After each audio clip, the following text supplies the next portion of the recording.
வணக்கம். பொள்ளாச்சியிலிருந்து மரகத மீனாட்சி ராஜா. மாரிதாஸ் அவர்கள் மிகவும் நாட்டுப்பற்றும் திறமையும் தைரியமும் பொதுநலமும் கொண்ட நோக்கமும் கொண்டவர்.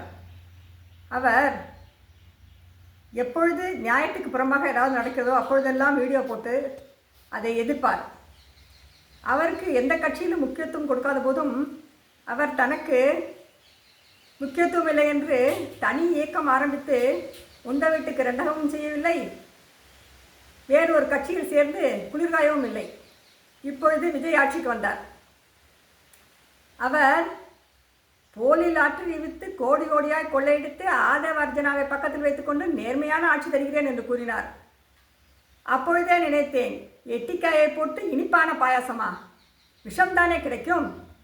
மக்கள் பாவம் உண்மை தெரியாமல் ஏமாந்து விட்டார்கள். விஜய் ஆட்சிக்கு வந்தார். ஏற்கனவே இருந்த திமுகவின் இன்னும் மோசமான ஒரு வருஷனாகத்தான் இது இருக்கிறது. ஏமாற்று வேளையில் அவர்கள் கொஞ்சமும் சளைத்தவர்களாக இல்லை. எந்த ஒரு இலவச திட்டங்களையும் சொல்லி ஏமாற்றினார்களோ அது எதையும் நிறைவேற்றவில்லை. கற்பழிப்பு, கொலை, போதைப்பொருள் கடத்தல் எல்லாம் அளவுக்கு மிஞ்சிதான் சென்று கொண்டிருக்கின்றன. இப்பொழுது ஆதவ அர்ஜுனாவின் நெருங்கிய உறவினர் ஜான் பிரிட்டோ என்பவர் போதைப்பொருள் கடத்தல் வழக்கில் தேடப்படுகிறார். அதை மாரிதாஸ் அவர்கள் எடுத்து போட்டுவிட்டார். அது மட்டுமல்ல, ஆதவ அர்ஜுனா அந்த கடத்தலுக்கு ஏற்றவாறு துறைமுகங்களை தன் கட்டுப்பாட்டின் கீழ் வைத்திருக்கிறார். இது மிகவும் நாட்டுக்கு ஆபத்து என்று எழுதிவிட்டார்.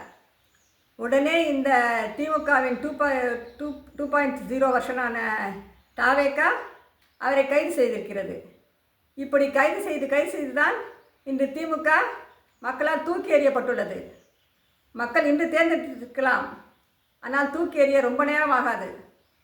அதனால் நேர்மையானவர்களை விஜய் ஆட்சி கைது செய்யாமல் தவறுகளை திருத்திக் கொண்டு மக்கள் கொடுத்த இந்த வாய்ப்பை பயன்படுத்தி நல்லாட்சி செய்து மக்கள் தாங்கள் ஏமாற்றப்பட்டு விட்டோம் என்று நொந்து நூலாகாமல் பார்த்துக்கொள்ளும்படி கேட்டுக்கொள்கிறேன்.